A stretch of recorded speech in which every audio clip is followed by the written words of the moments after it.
नमस्कार दोस्तों, आपका स्वागत है हमारे चैनल पर, जहां हम आपके लिए लाते हैं रोचक कहानियां और प्रेरणादायक विचार। अगर आप हमारे चैनल पर नए हैं तो कृपया इसे सब्सक्राइब करें और बेल आइकन दबाना न भूलें, ताकि आपको हमारे नए वीडियो की जानकारी सबसे पहले मिल सके। आज हम आपके लिए एक अनोखी और दिलचस्प कहानी लेकर आए हैं, जो भगवान शिव और चारों युगों के बीच की है। इस कहानी में हम जानेंगे कि कैसे भगवान शिव ने चारों युगों का निर्णय किया और किस प्रकार कलयुग को सबसे बड़ा बताया। तो वीडियो को अंत तक ज़रूर देखें, और अगर आपको यह पसंद आए तो इसे लाइक और शेयर करें। बहुत समय पहले की बात है। चारों युग सतयुग, त्रेता युग, द्वापर युग और कलयुग आपस में चर्चा कर रहे थे। वे सभी यह जानना चाहते थे कि उनमें से कौन सबसे बड़ा और सर्वश्रेष्ठ है। यह चर्चा धीरे धीरे एक वाद विवाद में बदल गई। सतयुग ने कहा, मैं सबसे बड़ा हूँ क्योंकि मेरी आयु सबसे अधिक है और मेरे समय में लोग सबसे अधिक धार्मिक और बलवान थे। यह सुनकर त्रेता युग ने जवाब दिया, तुम कैसे सबसे बड़े हो सकते हो? मेरे समय में भगवान राम का जन्म हुआ, जिन्होंने दुनिया को मर्यादा और धर्म का पाठ सिखाया। मैं ही सबसे बड़ा हूँ। द्वापर युग भी चुप नहीं रहा और बोला, भगवान कृष्ण का जन्म मेरे युग में हुआ, जिन्होंने महाभारत जैसे महान युद्ध में धर्म की स्थापना की। मेरे काल में अर्जुन, भीम और कर्ण जैसे योद्धा थे। मैं ही सबसे श्रेष्ठ हूँ। कलयुग, जो अब तक चुप था, ने कहा, तुम सब अपनी अपनी बड़ाई कर रहे हो, लेकिन असली श्रेष्ठ मैं हूँ। मेरे युग में तकनीक और भोग विलास के साधन सबसे अधिक है। इस प्रकार चारों युगों के बीच विवाद बढ़ता गया और वे इस बात का फैसला नहीं कर पाए कि उनमें से कौन सबसे बड़ा है। अंत में उन्होंने निर्णय लिया कि वे इस मुद्दे को भगवान शिव के पास लेकर जाएंगे, क्योंकि वे ही इस विवाद का समाधान कर सकते हैं। चारों युग कैलाश पर्वत पर भगवान शिव के पास पहुँचे। जब वे वहाँ पहुँचे तो उन्हें द्वारपाल ने रोक लिया और पूछा, तुम सब कौन हो और यहाँ क्यों आए हो? चारों युगों ने जवाब दिया, हम भगवान शिव से मिलने आए हैं, कृपया उन्हें हमारी उपस्थिति की सूचना दें। द्वारपाल ने भगवान शिव को सूचना दी।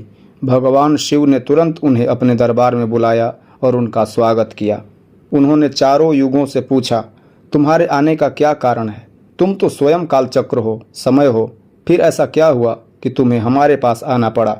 चारों युगों ने अपनी समस्या भगवान शिव के सामने रखी।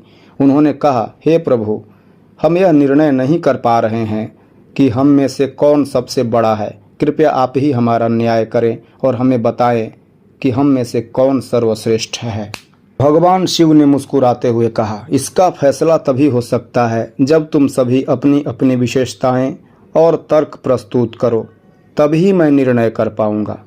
सबसे पहले सतयुग ने कहा, मेरी आयु सबसे अधिक है। मैं 17 लाख वर्ष का हूँ और मेरे समय में धरती पर सबसे धार्मिक और बलवान व्यक्ति थे। भगवान विष्णु ने नरसिंह, वराह और मत्स्य अवतार भी मेरे ही युग में लिए, इसलिए मैं सबसे बड़ा हूँ। त्रेता युग ने इसका विरोध करते हुए कहा, यह कैसे संभव है? मेरे युग में भगवान राम ने अवतार लिया, जिन्होंने संसार को मर्यादा और धर्म का मार्ग दिखाया। रावण और कुंभकर्ण जैसे महान योद्धा भी मेरे ही युग में थे, इसलिए मैं सबसे श्रेष्ठ हूँ। द्वापर युग ने भी अपनी बात रखी। मेरे युग में भगवान कृष्ण ने जन्म लिया, जिन्होंने महाभारत में धर्म की स्थापना की।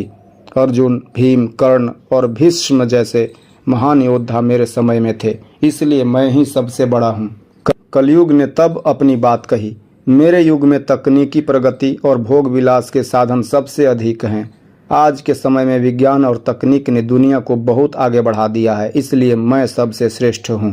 भगवान शिव ने सभी तर्क सुने और फिर उन्होंने निर्णय किया कि चारों युगों की परीक्षा ली जाएगी। उन्होंने एक बड़ा लोहे का परसा उठाया जो बहुत भारी था और उसे कैलाश पर्वत की तलहटी में रख दिया।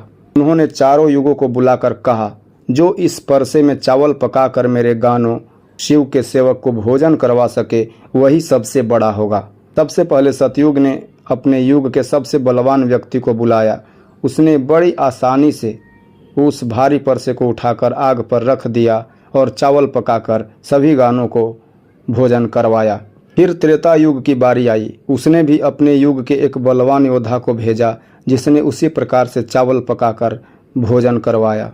द्वापर युग ने भी अपने समय के एक शक्तिशाली व्यक्ति को भेजा, जिसने पूरी ताकत लगाकर परसे को उठाया और चावल पकाकर भोजन करवाया। अब बारी आई कलयुग की। भगवान शिव ने कहा, कलयुग, तुम्हारा आदमी इस परीक्षा को कैसे पास करेगा? तुम्हारे युग में तो व्यक्ति की आयु भी सबसे कम है और वह इतना बलवान भी नहीं है। कलयुग ने विनम्रता से कहा, हे प्रभु, मुझे भी परीक्षा लेने का मौका दें। कलयुग ने अपने युग के एक बुद्धिमान व्यक्ति को बुलाया। वह व्यक्ति परसे के पास गया, लेकिन उसने देखा कि वह बहुत भारी है और उसे उठाना संभव नहीं है। तब उसने एक योजना बनाई। उसने परसे के नीचे मिट्टी खोदी और वहीं पर एक भट्टी बना दी।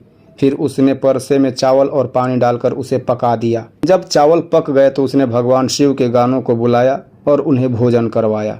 भगवान शिव ने सभी युगों की परीक्षा देखी और अंत में कहा, सतयुग, त्रेता युग और द्वापर युग के लोगों ने अपनी ताकत से परसे को उठाया और चावल पकाया, लेकिन कलयुग के व्यक्ति ने अपनी बुद्धि से काम लिया और बिना परसे को उठाए ही चावल पका दिया। इस प्रकार कलयुग ने दिखाया कि बुद्धिमानी से काम लेना ही सबसे बड़ा गुण है। भगवान शिव ने निर्णय किया कि चारों युगों में सबसे बड़ा कलयुग है, क्योंकि इसमें बुद्धिमान व्यक्ति पैदा होंगे और तकनीकी प्रगति सबसे अधिक होगी। कलयुग मशीनों और विज्ञान का युग होगा, जिसमें मानवता नए आविष्कार करेगी। दोस्तों, इस कहानी से हमें यह सीखने को मिलता है कि समय के साथ बदलाव जरूरी है और बुद्धिमानी से काम लेना ही सच्ची सफलता का मार्ग है। अगर आपको यह कहानी पसंद आई हो तो कृपया इसे लाइक करें, कमेंट बॉक्स में हर हर महादेव लिखें और अपने दोस्तों के साथ शेयर करें। मिलते हैं अगले वीडियो में, तब तक के लिए हर हर महादेव।